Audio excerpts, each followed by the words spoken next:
Assalamualaikum warahmatullahi wabarakatuh.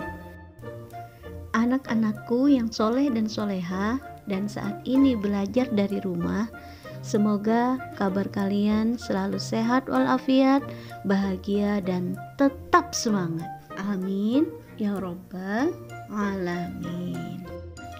Anak-anak, sebelum memulai pembelajaran jarak jauh pada hari ini, marilah kita berdoa dan bertadarus bersama terlebih dahulu. Semoga yang kita lakukan pada hari ini berjalan lancar dan diridhoi Allah Subhanahu wa taala. Ala hadhihi niyyah wa ala kulli niyatin shalihah. Al-Fatihah. A'udzu billahi minasy syaithanir rajim. Bismillahirrahmanirrahim. Alhamdulillahi rabbil alamin.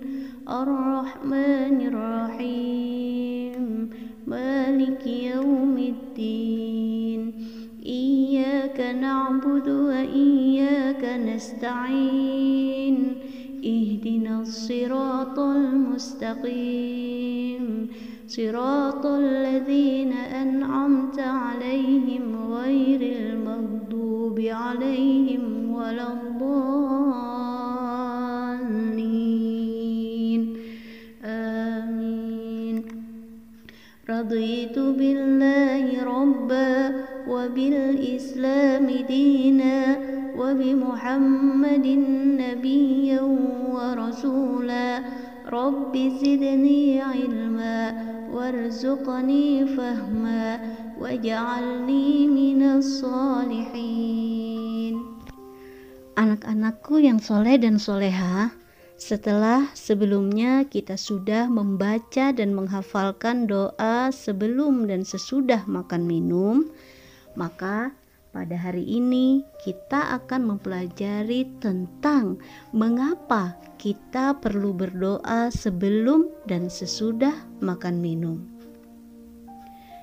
Anak-anak, tahukah kalian bahwa sekaya apapun manusia, sebesar apapun kekuasaan yang dimiliki oleh manusia, selama dia hidup, maka dia membutuhkan makanan dan minuman. Begitu pula kita. Aktivitas makan adalah hal yang akan terus kita lakukan. Sebab makanan dan minuman adalah kebutuhan dasar manusia yang harus dipenuhi. Makanan dan minuman akan menjadi sumber energi dalam melakukan aktivitas kita sehari-hari. Ini juga mempengaruhi manusia saat melakukan ibadah dan hal-hal baik lainnya. Anak-anak, agama Islam sangat memperhatikan kehidupan umatnya hingga hal-hal yang kecil, misalnya tentang makan. Sehat atau sakitnya seseorang, salah satunya bisa ditentukan dari apa yang dia makan. Sebab makan yang cukup bergizi akan berpengaruh positif pada kemampuan fisik dan mental. Sedangkan makanan yang kurang bergizi akan membuat fisik dan mental menjadi lemah. Makanan mempunyai pengaruh yang sangat besar terhadap tubuh, jiwa, emosi, dan akal. Karena itu, sudah semestinya kita harus menaruh perhatian terhadap masalah makanan ini. Dalam Al-Quran, Allah Subhanahu wa ta'ala berfirman, maka seharusnya manusia memperhatikan makanannya. Quran Surah Abasa ayat 24. Di samping harus memperhatikan kehalalan dan kebaikan apa yang akan kita makan, kita juga perlu belajar bagaimana adab makan. Hal ini harus kita pelajari dan kita biasakan sedari kecil. Karena kebiasaan baik yang selalu dilakukan sejak kecil akan menjadi kebiasaan yang akan terus dilakukan hingga dewasa. ada beberapa adab yang harus diperhatikan ketika hendak makan dan minum, yaitu cucilah tangan sebelum makan, berdoa sebelum makan dan minum. Kita lakukan sambil duduk, tidak meniup makanan yang panas, jadi ditunggu sebentar hingga makanannya menjadi agak dingin. Tidak mencela makanan, makanlah dengan tangan kanan, makanlah secukupnya, tidak berlebihan.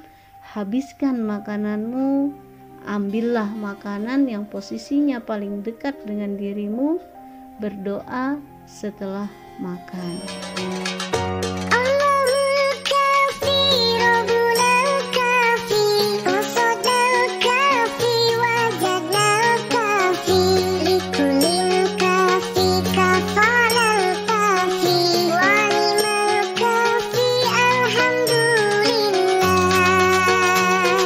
Anak-anakku yang soleh dan solehah, yuk kita saksikan bagaimana perjalanan sebutir nasi sebelum tersaji di hadapanmu.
Demikianlah anak-anak, ternyata pada sebutir nasi yang tersaji di hadapan kita, Allah Subhanahu wa Ta'ala telah menyatukan banyak sekali peran. Mulai dari orang yang mempersiapkan lahan, membajak, menyemai, menanam, merawat hingga panen. Bahkan setelah panen pun padi masih harus dipisahkan dari tangkainya, lalu dipisahkan lagi dari bulir yang berisi dan bulir yang kosong. Kemudian padi masih harus diolah lagi menjadi beras, lalu dijual oleh pedagang dan dibeli oleh orang tua kita, lalu dimasak oleh ibu di rumah dengan penuh cinta dan doa hingga kemudian tersaji di hadapan kita. Betapa banyak sekali peran hamba Allah di sana. Jadi, saat kalian menemukan sebutir nasi jatuh dari piring kita, selama itu masih bersih, selama tidak kotor dan tidak membahayakan kesehatan kita, ambillah, satukanlah dengan nasi lainnya sebagai bagian dari syukur kita kepada Allah Subhanahu wa Ta'ala. Dan ketika akan makan, kita diajarkan untuk berdoa, Allahumma barik lana. Ya Allah, semoga Engkau memberkahi kami. Bukan Allahumma barikli, ya Allah semoga Engkau memberkatiku. Walaupun sedang makan sendirian, kita tetap berdoa Allahumma barik lana, ya Allah berkahilah kami. Lana itu maknanya untuk kami, untuk semuanya yang berperan hingga makanan ini tersaji di hadapan kita, mulai dari petani, pedagang, pengangkut, pemasak, hingga penyaji, semuanya termasuk dalam doa tersebut. Jadi dalam doa tersebut merupakan ucapan syukur serta mendoakan semua orang yang berperan hingga tersajilah makanan yang kita makan. Dan mengapa dari doa untuk makan kok bisa doa waqina azabannar? Jagalah, peliharalah, jauhkanlah kami dari siksa api neraka. Apa hubungannya makanan dengan neraka? Anak-anakku yang soleh dan soleha, yang harus kita ingat betul dan sadari betul bahwa yang memberikan kita rasa lapar dan rasa kenyang itu adalah Allah, yang berkuasa menentukan kita bisa makan dan tidak bisa makan juga Allah. Jadi jangan pernah menganggap bahwa yang mengenyangkan kita adalah makanan yang kita makan. Makanan hanyalah salah satu wasilah atau jalan yang diberikan Allah pada kita untuk mengenyangkan kita. Karena bisa saja meskipun kita makan dan minum, tapi Allah tidak menghendaki menghilangkan rasa lapar dan haus kita. Na'udzubillahi min dzalik.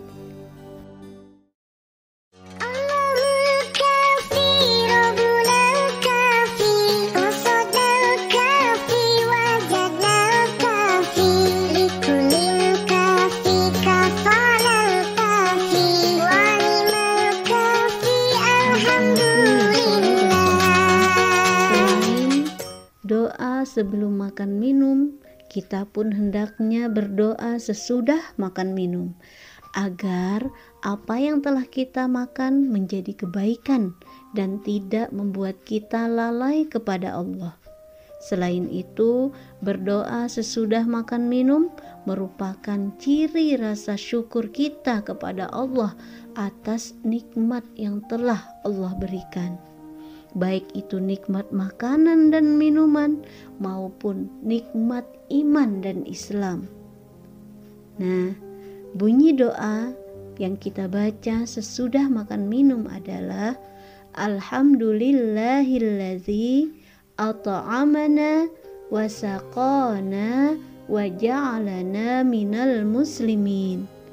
Artinya, segala puji bagi Allah yang telah memberikan kami makanan dan minuman dan menjadikan kami bagian dari orang-orang Islam.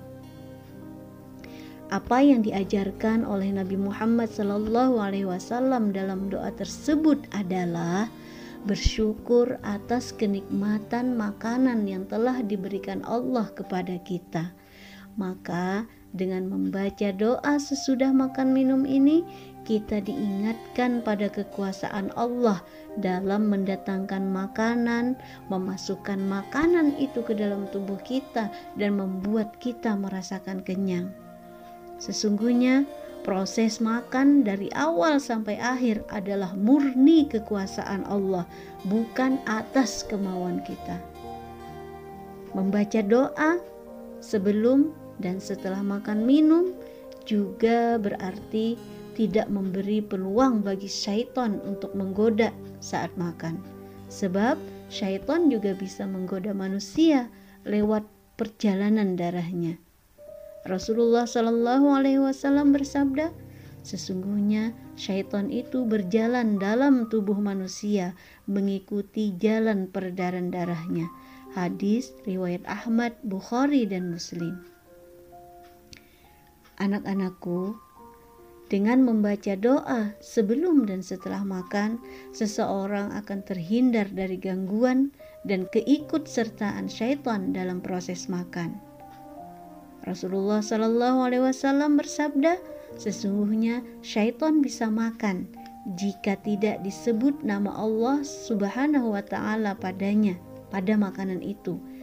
Selain itu, Rasulullah Shallallahu Alaihi Wasallam juga memperingatkan dampak lain terkait membaca doa sebelum dan sesudah makan minum. Dampak lainnya, makanan yang tidak disebut nama Allah di dalamnya, maka sesungguhnya ia adalah penyakit dan tidak ada keberkahan di dalamnya. Subhanallah, betapa pentingnya kita berdoa sebelum dan sesudah makan minum. Bahkan jika kita lupa, seperti hadis yang diriwayatkan Aisyah radhiyallahu anha, bahwasanya Nabi Muhammad sallallahu alaihi wasallam bersabda, jika salah seorang dari kalian makan makanan, hendaklah ia menyebut nama Allah. Jika ia lupa menyebut nama Allah di awalnya, maka hendaklah ia mengucapkan dengan menyebut nama Allah di awalnya dan akhirnya. Hadis riwayat Abu Daud, Tirmizi dan Hakim.